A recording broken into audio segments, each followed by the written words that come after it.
Now I want to move towards a law which has been proposed by Hardy-Weinberg, law or Hardy-Weinberg principle.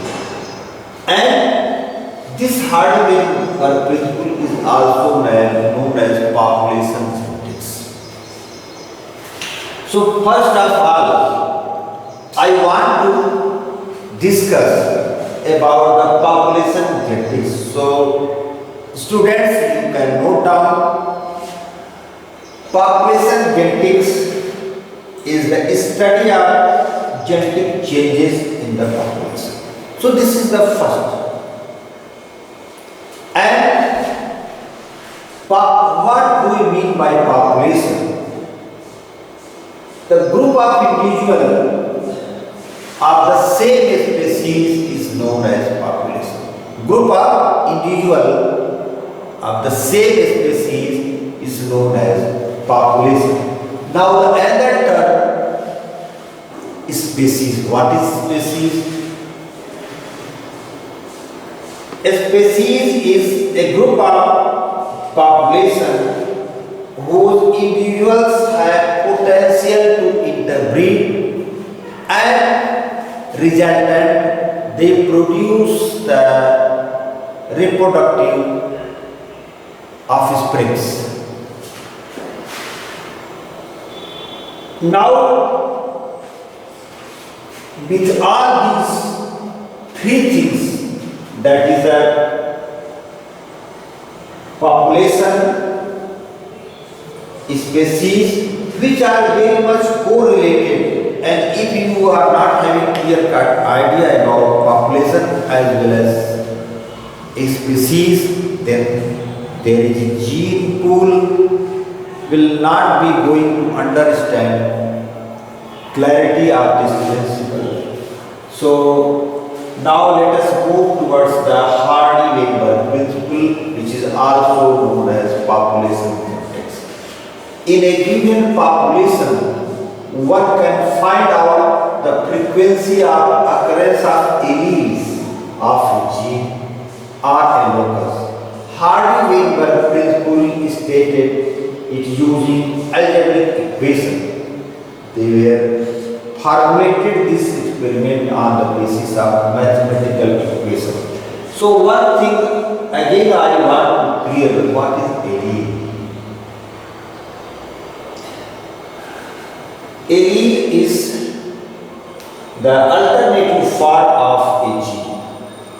So whenever we are talking about gene, so gene is not directly taking part anywhere, its allele is taking part, and therefore what we are saying that allele is alternative form of a gene.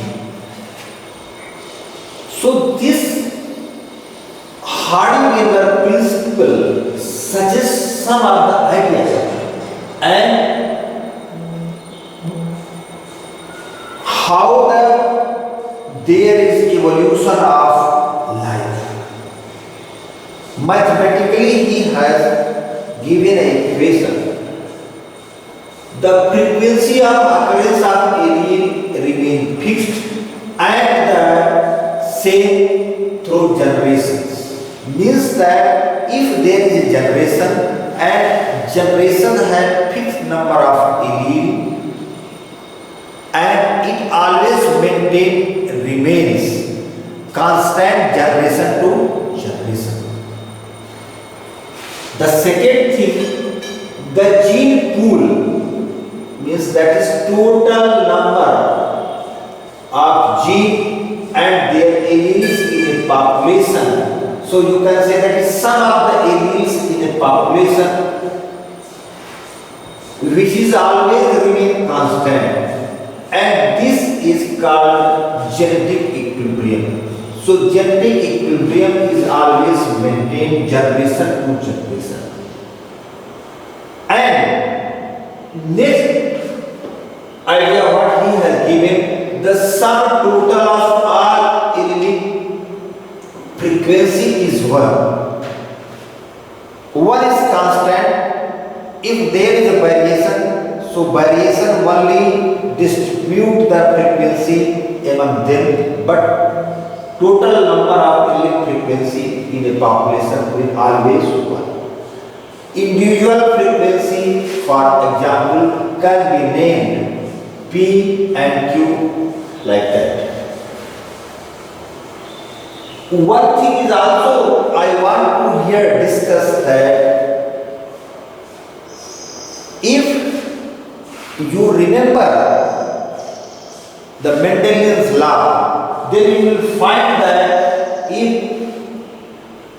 a dominant homozygous organism cross with dominant recessive organism,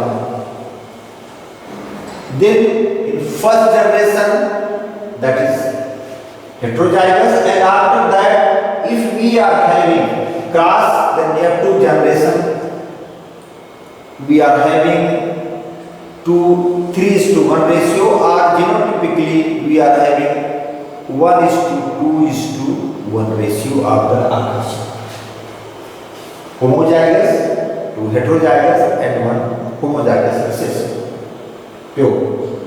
So similarly, what I want to discuss here, so each and every organism which are always or mostly or in case general, they are different, and P and Q represent the frequency of allele A,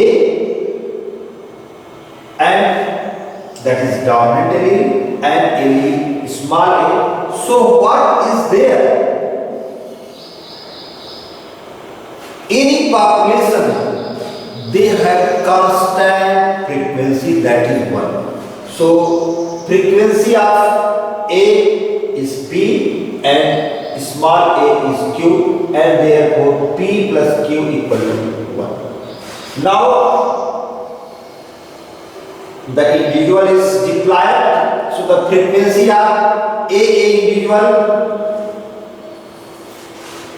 in a population, this P square, and that of A is Q square, and that of capital A small a, already I have said that in a class the first generation, that is heterozygous class, then we have 1:2:1 ratio of the genotype, so that heterozygous condition having 2pq. Hence, what will be the equation? P square plus 2pq plus q square equal to 1. That is binomial expansion of p plus q का whole square, like a plus b का whole square, a square plus b square plus 2ab. So when frequency measured differ from expected value, the difference indicates that the extent of evolutionary change. If frequency of alleles will be changed, then it is a clear-cut indication that there are some of the forces which drive the evolution and changes in the species level or at the organism level. So this idea which has been laid down by the Hardy and Weinberg, it is clear-cut indication. If there will be no any external forces applied on the habitat or natural condition, the frequency of population will be always constant and it will 1. If there is changes, these changes always indicated that there are some of the forces which are driving the evolutionary process, and there is change in the frequency of the organism in that particular area. So there are 5 factors which are very much important, which driving are responsible to change the frequency.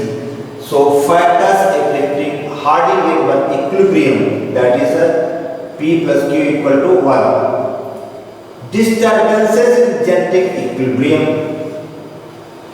or Hardy-Webber equilibrium can be affected by 5 factors. Number 1, gene migration, genetic drift, mutation, genetic recombination and natural selection.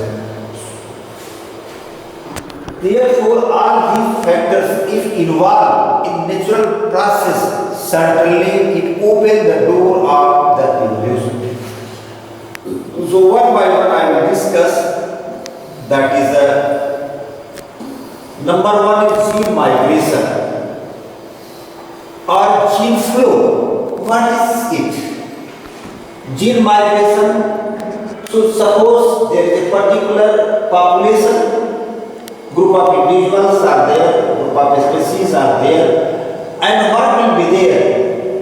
If some they are representing a particular gene pool, but out of this 1 or 2 will go away, or some of such kind of species entered in that population and then it altered the gene pool, or that is known as gene flow, in and out. So there is immigration of brown beetle and resultant, it will increases the frequency of brown beetle in that particular population. So this indicates whenever they change, variation comes, it suggests that some of the forces or some of the factors which are affecting here gene flow, so that is migration, immigration, which are when migration of a section of population to another place and population occur, gene frequency will be changed. Already I have conveyed to you. There will be a gene flow if this gene migration happens multiple times. So this is the first factor, that is gene flow or migration of gene. That is another factor which is known as genetic drift. Genetic drift is change which occurred by the chance, and it is by the disaster such as volcanoes, which cause a large amount of destruction of particular species. Just you see that in this case, this brown, blackish and brown beetles are there, and accidentally some of them have been crushed. So what will be there? So due to this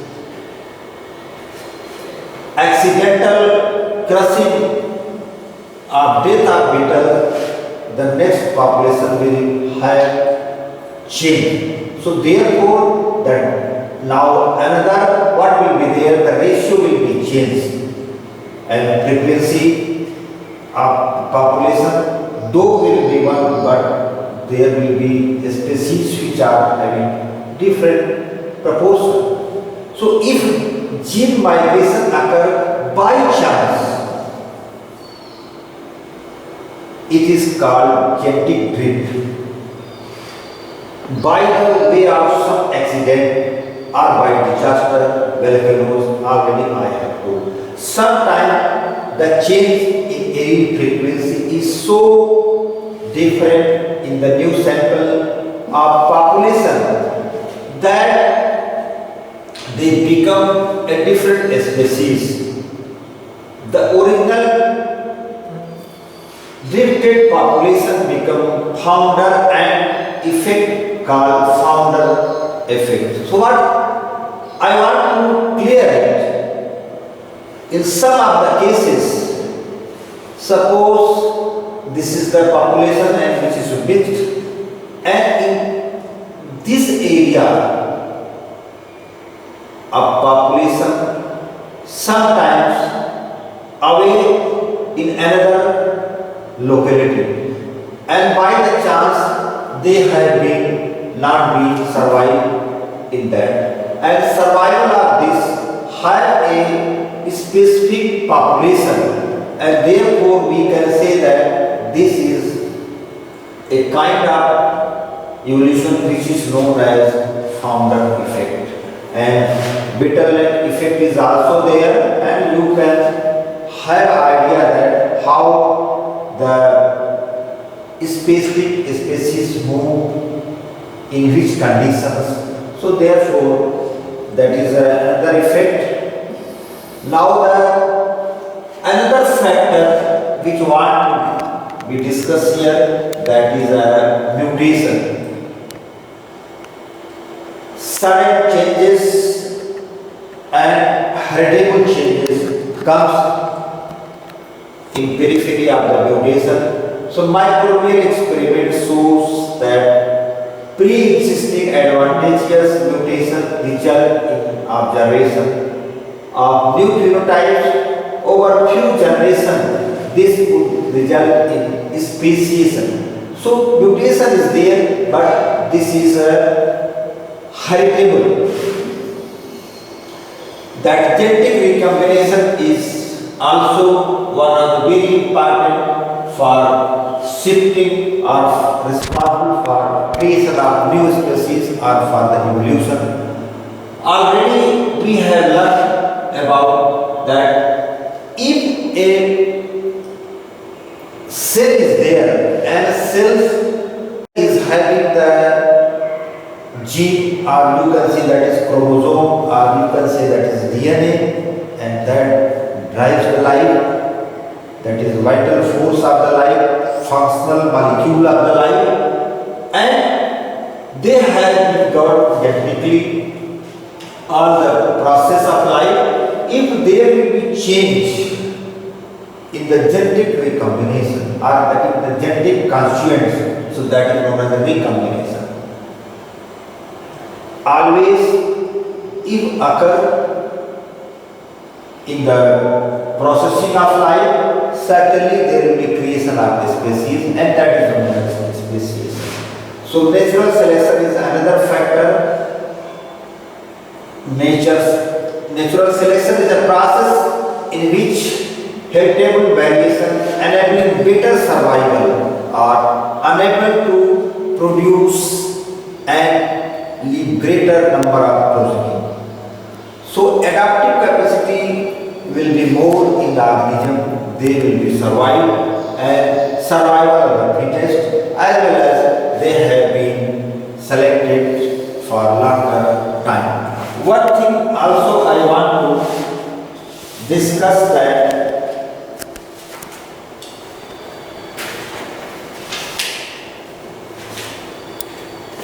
so out of these, whatever I have discussed, factors, Hardy-Weinberg law also having some more specific criteria, that is, it will be only be accurate when population size will be large,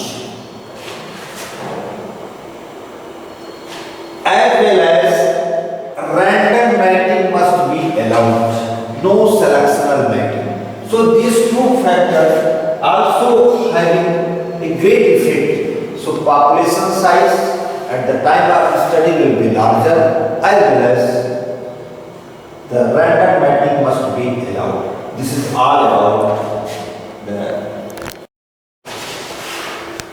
during discussion of Hardy-Weinberg law. One thing also we can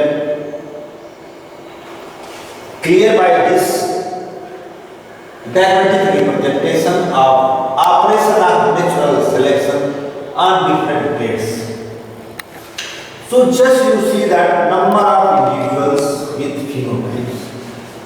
So the phenotype favored by natural selection and medium sized individual are favored. So if you see that male type diagram is here, so this is the maximum individual which has been occupied. So this is good. So what is there? There is three ways of the changes. First is natural selection.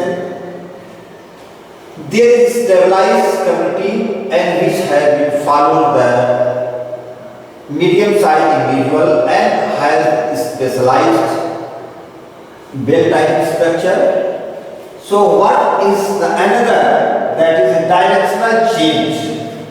More individual acquired when other than medium character. So when the character will be higher or resistant, then what you will say that the peak moves towards one direction.